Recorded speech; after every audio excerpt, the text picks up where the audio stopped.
ఇప్పుడే జీ5 app download చేయండి. చూడండి మీ ఫేవరెట్ టీవీ షోస్ ఎప్పుడైనా ఎక్కడైనా. డాక్టర్ గారు, హిప్ జాయింట్ పట్టడం అనేది బాగా సర్వసాధారణం అయిపోయింది ఈ మధ్య కాలంలో. మరి హిప్ జాయింట్ బలపడాలంటే గనక ఎలాంటి వ్యాయామాలు చేస్తే బాగుంటుందంటారు? 60 ఏళ్ళు 70 ఏళ్ళు దాటిన వాళ్ళు ఎప్పుడైనా ఒకసారి టూల్ టక్కన కింద పడితే సతికిలు పడి హిప్ జాయింట్ పగిలిపోతుంది. అంత సెన్సిటివ్ అయిపోయింది. దానికి రక్త ప్రసరణ బాగా పెంచడానికి, అట్లాగే హిప్ జాయింట్ చుట్టూరు కూడా స్టిఫ్నెస్ రాకుండా లూజ్ చేయడానికి, పెయిన్ రాకుండా ఉండటానికి తొంటి భాగంలో ఉపయోగపడేవి వెల్లకిలా పడుకుని తొంటి భాగంలో మూమెంట్ కోసం ఉపయోగపడే హిప్ జాయింట్కి వ్యాయామం ఒక రకం, బోర్లో పడుకునేది ఇంకొక రకం. ఒకే వ్యాయామాన్ని 2 రకాలుగా చేస్తే 2 ప్రయోజనాలు ఉంటాయి. ఆ టెక్నిక్ చూడండి. హిప్ జాయింట్ టైట్ గా ఉంటే ఫ్రీ చేయడానికి, జాయింట్ స్టిఫ్నెస్ తగ్గించడానికి ఉపయోగపడే 2 వ్యాయామాలు ఎలా చేయాలో చూడబోతున్నాం. ముందు బోర్లా పడుకుని 2 కాళ్ళు దగ్గర జరిపి చాపేస్తాం.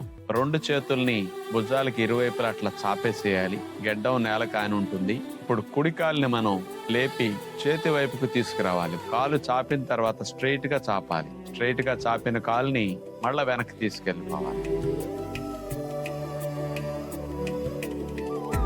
అట్లా 2 సార్లు కుడివైపు చేసిన తర్వాత మళ్ళా ఎడమ కాలుని మడిచి చేతి వైపుకి తీసుకెళ్లి స్ట్రైట్ గా పెట్టి చాపేసేయాలి. మడిచే ముందు తీసుకెళ్తాం. కాలు వెళ్ళవలసినంత దూరం వెళ్ళిన తర్వాత అప్పుడు మోకాలు దగ్గర నుంచి పాదం వరకు కాలుని చాపేస్తాం. ఇలా బోర్లా పడుకుని 2 కాళ్ళకి చేసిన తర్వాత ఈసారి వెల్లకిలా పడుకుని ఎడమ కాలుని మోకాల దగ్గర మడిచి పైకి లేపుతాం. ఆ తర్వాత ఇందాటి వలె పక్కకి కాలు ఎంతవరకు వెళితే అంతవరకు పెట్టి చాపేస్తాం. మళ్ళా నార్మల్కి తీసుకెళ్లి చాపేయాలి. ఇప్పుడు ఈసారి కుడి కాలుని మోకాల దగ్గర నుంచి మడిచి లేపి కుడి వైపుకి కుడి కాలుని అట్లా చాపేసేయాలి స్ట్రైట్ గా. మళ్ళీ ఈసారి ఎడమ కాలు తొంటి దాకా ఎంతవరకు పైకి తీసుకెళ్తే అంతవరకు పైకి వెళ్ళిన తర్వాత చాపాలి. మళ్ళా నెక్స్ట్ ఎడమ కాలు, మరలా కుడి కాలు. ఇలా చేసిన తర్వాత కుడి కాలుని పైకి లేపి ఎడమ వైపుకి మనం చెయ్యి ఎక్కడ పెట్టామో ఎడమ చెయ్యి దగ్గరకు కుడి పాదం వచ్చేటట్టు అట్లా ట్విస్ట్ చేయాలి. నడువుని చేతులు ఆనే ఉండాలి, తల ఆనే ఉండాలి. ఈసారి ఎడమ కాలం లేపి కుడివైపుకి తీసుకెళ్లి కుడి చేతికి ఎడమ పాదం ఆనేటట్టుగా అట్లా తగిలించి నడుమును ట్విస్ట్ చేయాలి. ఇట్లా నడుమును ట్విస్ట్ చేస్తూ ఉండేటప్పుడు తొంటి భాగంలో జాయింట్ బాగా ఫ్రీ అవుతుంది, స్టిఫ్నెస్ తగ్గుతుంది, పెయిన్ తగ్గుతుంది. పనులు చేయటానికి కూడా తొంటి జాయింట్ బాగా రిలాక్స్ అవుతుంది. డాక్టర్ గారు, ఈ మధ్య కాలంలో పళ్ళు తీసుకున్నా, కూరగాయలు తీసుకున్నా, ఆకుకూరలు తీసుకున్నా కూడా అన్ని పెస్టిసైడ్స్, ఫర్టిలైజర్స్ ఇవన్నీ నింపేసి వస్తున్నాయి. అవునమ్మా.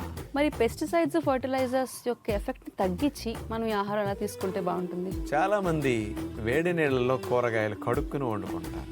అంటే పైన ద్రాక్ష గాని కొన్ని కూరగాయలు కొండి తెలుపు శుభ్రం చేస్తూ ఉంటారు. ఆకుకూరలు ఏమైనా ఉన్నట్టు పోతాయి. ఈ వేడి నీళ్ళల్లో ఉప్పేసి కడిగితే కొంత తగ్గే అవకాశం. 5 లేయర్స్ లోనే అట్రాక్ట్ చేసి తీసేస్తుంది సాల్ట్. 1/2 లీటర్ నీటికి 1 టేబుల్ సాల్ట్ ఉప్పు వేయాలి. ఆ మోతాదులో ఉండాలి లెక్క. ఈ నీళ్ళని కలిపేసేసి ఆ గోరువెచ్చని నీళ్ళల్లో కొంచెం వేడి నీళ్ళల్లో అయినా సరే ఉప్పు గట్ల కలిపేసి అందులో వేసేసి ఒక 4-5 నిమిషాల సేపు ఉంచండి. ఆ నీళ్ళలో ఉంచేసరికి ఈ సాల్ట్కి డెన్సిటీ ఎక్కువ. ఆస్మాసిస్ మెకానిజం ప్రకారం లోపల ఉన్న వాటిని బయటికి లాగే మెకానిజం ఇందులోకి ఉంటుంది. జీ5 యాప్ డౌన్లోడ్ చేసి అన్ని ఎపిసోడ్స్ పూర్తి ఉచితంగా చూడండి.